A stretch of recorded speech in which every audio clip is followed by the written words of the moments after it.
우리가 기대하는 건 공정한 보도입니다. 공정한 보도. 공정한 보도를 우리 공영방송이 하게 되면은 누구도 인사를 통해서 자기 편에게 유리한 보도를 할 수 없을 것이다. 기대할 수가 없게 되겠죠. 그런 기대를 못하도록 해야 되는 겁니다. 지금 이를 둘러싸고 정치권이 서로 이해관계를 둘러싸고 하는 이유는 방송 보도가 공정하지 않았습니다. 예, 그래서 예를 들어 볼게요. 다음 때 들어갈게요. 이게 우리 공영방송에서 가장 우리나라 세계적인 공영방송의 표본이라고 하는, 정말 그야말로 공영방송의 아버지라고 하는 BBC의 보도 준칙입니다. 특히 선거 때 여기 2021년 건데 뭐 똑같습니다. 지금도 준칙에 보면 어떻게 되어 있냐면요, impartiality, 불편부당, 다음에 fairness, 공정성이 결여되어 있습니다. 우리나라 공영방송 가장 큰 문제를 보면은요, 이게 대통령 선거 바로 이틀 앞에 어느 공영방송의 보도입니다. 4개가 줄줄이, 이게 지금 네이버에 나타나 있는 당시의 편성표입니다. 자, 윤석열이 봐줬지.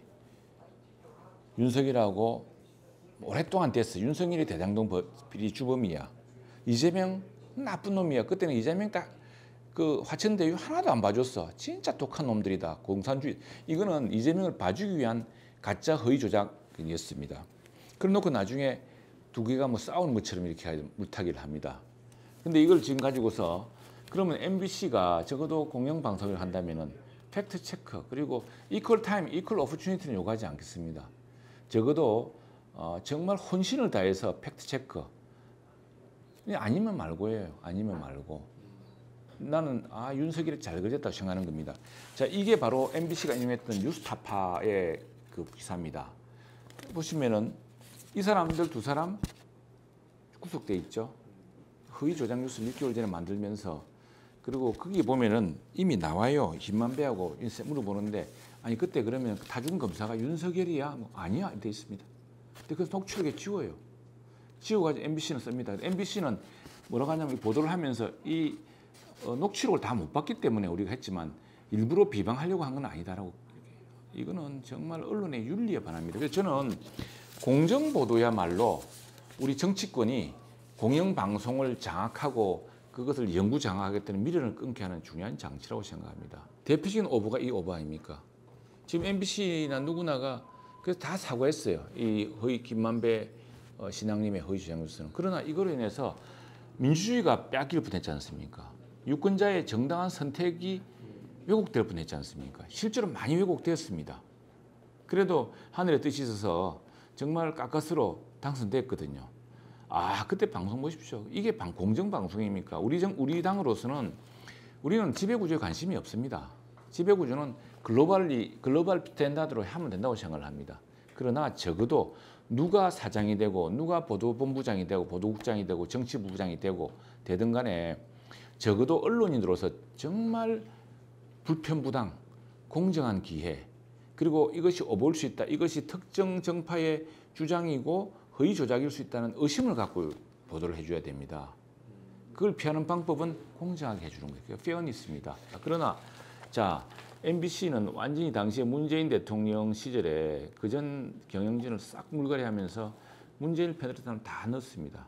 문재인 대통령이 MBC 노조위원장 병문안도 가고 후보 시절에 벌써 MBC 선보겠다고 합니다. 그래서 MBC는 완전히 문재인의 방송이 되어버렸습니다. 한동안.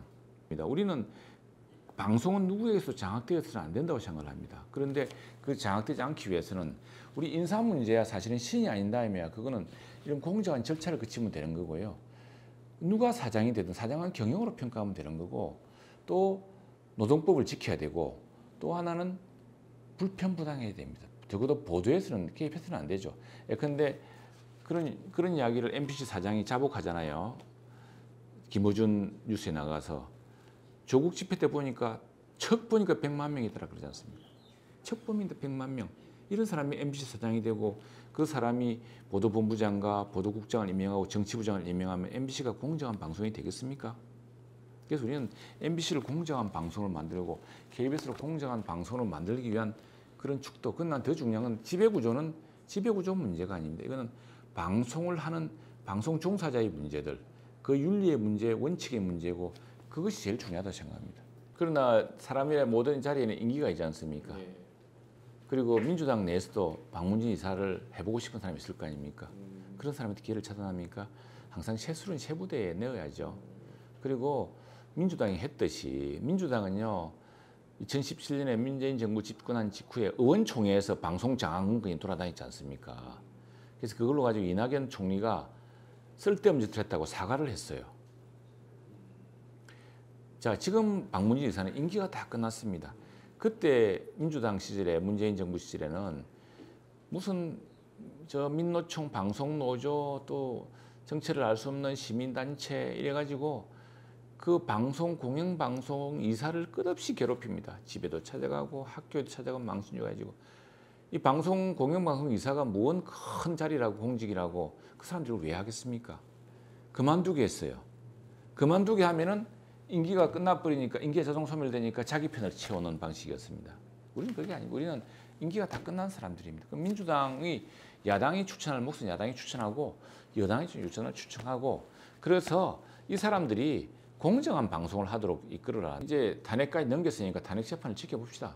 지켜보고 이제는 정상하고 그리고 지금 오늘 내일 지금 민주당은 끝이 없어요. 자, 지난 21대 국회 과방위가 똑같았습니다. 그때도 이동관 후보자 포기해라 물러가라 이동관이 물러가라 뭐 또 김홍일 물러가라 이러면서 당시 우리 정부가 여야가 모두 공동으로 추진하던 우주항공청 법안을 통과를 안 시켜줬습니다. 내가 당시에 경남도당 위원장에서 잘 알고 있어요. 그리고 방송 3법이랑 뭐 결부시키려고 그러고 서로 다른 거지 않습니까? 이거는 우주항공이라는 우주경제라고 하는 굉장히 중요한 과제를 여야가 함께 하기로 한 거 아닙니까? 또 이 우주 경제의 삼각축이 되어서 대전에는 연구소, 고흥에는 발사기지, 그다음에 경남에는 우주항공청. 왜냐하면 경남은 우주항공 산업의 60, 70%가 밀집되어 있기 때문에 그렇게 삼각 구조로 돼 있고 그건 국가적 과제인데도 이것 때문에 안 해줬어요. 그러려면 이동관 포기해라. 우리 정부가 이걸 하겠다고 그러니까 이동관 포기하면 해줄게. 김홍일 물러나면 해줄게. 방송상법 통과시키면 해줄게. 끝이 없습니다. 이게 어제 오늘 일이 아니에요. 그래서 저는 마치 국회의장이 얼마 전 무슨 제의를 했는데 그게도 앞뒤가 안 맞는 제의가 있었지만 자, 더 이상 그렇게 민주당이 집착한다면 정말 공영방송 지배구조만 하는 특위를 만들자. 여당 야당 4대4로 하든지 3대3으로 해가지고 거기에 또 다른 전문가도 포함시켜서 이 전례가 있습니다. 그게 언론중재부 때 그렇게 했어요. 2021년에. 그래서 국회 우리 당 의원 2명, 또 전문가 2명, 민주당 의원 2명, 민주당 추천 전문가 2명이 4대4로 9월 한 달 내내 한 적이 있습니다. 그런 전례에 따라서 국회 방송 지배구조 특위를 만들어서 그게 논의시키고 우리는 우리대로 진전시키자.